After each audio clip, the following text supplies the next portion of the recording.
नमस्कार दोस्तों, आज हम कौटिल्य और अशोक दोनों की विदेश नीति के बारे में समझेंगे।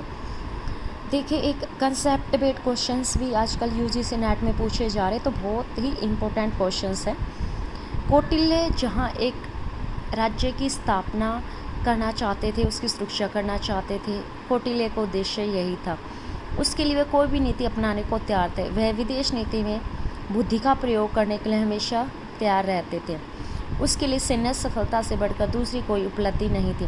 यानी उन्होंने सैनिक शक्ति के इस्तेमाल पर जोर दिया। अगर राज्य को सुरक्षित रखना है तो उन्होंने कहा कि सैनिक शक्ति को बढ़ाना होगा। उसकी राजमंडल व्यवस्था उसकी अवसरवादी नीति की उपज थी और उसने पड़ोसी देशों को मित्र शत्रु राज्यों के बीच विभाजित किया था। यथा मित्र अरि शत्रु, अरि अरि शत्रु का शत्रु, तो यानी पड़ोसी देशों को मित्र व शत्रु राज्यों के बीच बांटा। कौटिल्य की तुलना एक दूसरे अवसरवादी राजनीतिक विचारक देखो मैकियावेली से की जाती है, परंतु मैकियावेली की तुलना में कौटिल्य काफ़ी सफल रहा था, क्योंकि मैकियावेली अपने मातृ देश फ्लोरेंस को भी नहीं बचा सका था, जबकि कौटिल्य के विचार मौर्य साम्राज्य उत्प्रेरक बने थे। देखो, मैकियावेली को चाणक्य कहा जाता है और मैकियावेली कौटिल्य की कंपैरिजन की जाती है, क्योंकि मैकियावेली ने प्रिंस एक पुस्तक लिखी थी और इसमें उन्होंने राज्य की नीति के बारे में लिखा था कि राजा को किस प्रकार कार्य करना चाहिए। कौटिल्य ने भी अर्थशास्त्र में कि राजा को किस प्रकार काम करना चाहिए उसके बारे में लिखा है। अब देखते हैं, अशोक की बात करते हैं। अशोक कौटिल्य का उल्टे काम विपरीतार्थ ही नहीं बल्कि उसकी नीति का अगला ही चरण है। अशोक की विदेश नीति शांति और सद्भावना पर आधारित थी। उसकी विदेश नीति जियो और जीने दो के सिद्धांत से प्रेरित थी। तो देखिए, अशोक की विदेश नीति जियो और जीने दो, इसमें युद्ध का विकल्प खोजने का प्रयास किया गया था, इसलिए एक वैकल्पिक नीति की शुरुआत थी। तात्कालिक रूप में यह बहुत उपयोगी सिद्ध नहीं हुई, परंतु यह भविष्यवाची थी। कौटिल्य यानी हम अगर कौटिल्य और अशोक का कंपेयर करते हैं तो कौटिल्य ने तो अपने जो पड़ोसी देशों को शत्रु और शत्रु का शत्रु और मित्र में बांटा था, लेकिन अशोक ने की विदेश नीति शांति पर आधारित थी, सद्भाव पर आधारित थी। कौटिल्य और अशोक मौर्य साम्राज्य के विकास के दो भिन्न चरणों को दर्शाता है। कौटिल्य विकास के उस चरण को दर्शाता जब एक छोटा सा राज्य एक साम्राज्य का आकार ग्रहण कर रहा था। वहीं अशोक की नीति उस सिचुएशन को बताती है जब साम्राज्य विशाल आकार ले चुका था, इसलिए दोनों की प्राथमिकता एक दूसरे से लगी थी।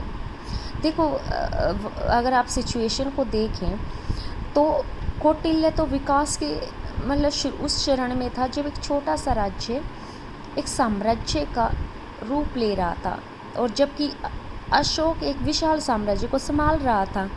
दोनों की प्राथमिकता अलग थी। कौटिल्य के लिए सुरक्षा का अर्थ सैन्य सुरक्षा था, अशोक के लिए सुरक्षा का अर्थ युद्ध के विकल्प को समाप्त कर सद्भावना के आधार पर विदेश नीति का संचालन करना था। वर्तमान में विदेश नीति में दोनों का अपना महत्व है। दोनों ने समय समय पर भारत के नीति निर्धारकों को प्रभावित किया है। यानी देखो, दोनों की विदेश नीति आज भी अगर हम भारत की विदेश नीति देखें तो कंपेयर कर सकते हैं कि कौटिल्य की विदेश नीति क्या थी, अशोक की विदेश नीति क्या थी। कौटिल्य का बल हार्ड पावर पर ही रहा, जबकि अशोक का बल soft power hard power soft power पर रहा। सॉफ्ट पावर होगा सहनशीलता की पावर को हम सॉफ्ट पावर कहते हैं, और हार्ड पावर हम कहते हैं सेना की शक्ति को हार्ड पावर कहते हैं। हमें अपने पड़ोसी देशों के साथ जो नीति अपनाते हैं। यूरोप में 17वीं शताब्दी में वेस्टफेलिया की संधि में शक्ति संतुलन की अवधारणा रही थी, जबकि कौटिल्य ने निसा की 34 ईसा पूर्व राजमंडल के सिद्धांत याद रख दी थी। दूसरी तरफ अशोक अंतर्राष्ट्रीय संबंधों का ऐसा मॉडल प्रस्तुत करता है जिसका आने वाले युगों में महत्व बढ़ता जाएगा, और यह मॉडल विश्व समुदाय को स्थायी सुरक्षा देगा। नीतिगत सफलता के आधार पर अशोक और रोमन शासकों की अगर हम तुलना करके देखें तो धर्म राज्य के संबंधों के निर्धारण में अशोक की दृष्टि रोमन शासकों की तुलना में अधिक अच्छी है। रोमन शासक ईसाई धर्म के लोकप्रिय स्वरूप को समझने में विफल रहे थे। यही वजह है कि एक रोमन गवर्नर ने ईसा मसीह को सूली पर चढ़ा दिया, जबकि रोमन सम्राट नीरो ने संत पीटर को मृत्युदंड दे दिया।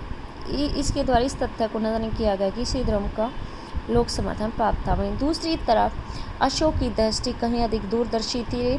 दूरदर्शी का मतलब होता है कि दूर की सोच रखने वाला। उसने बौद्ध धर्म के लोकप्रिय स्वरूप को समझा तथा उसे सुरक्षा प्रदान कर दी थी। तो देखिए अगर हम कौटिल्य और अशोक की विदेश नीति की बात करें तो अशोक की विदेश नीति सद्भावना शांति पर आधारित थी और कौटिल्य ने जो है सैन्य शक्ति पर ज़्यादा बल दिया था। यही निष्कर्ष 2 लाइन में हम निकाल सकते हैं। तो ये क्वेश्चंस एग्ज़ाम के लिए बहुत इम्पोर्टेंट है जो स्टूडेंट्स HPSC PGT हिस्ट्री की तैयारी कर रहे हैं।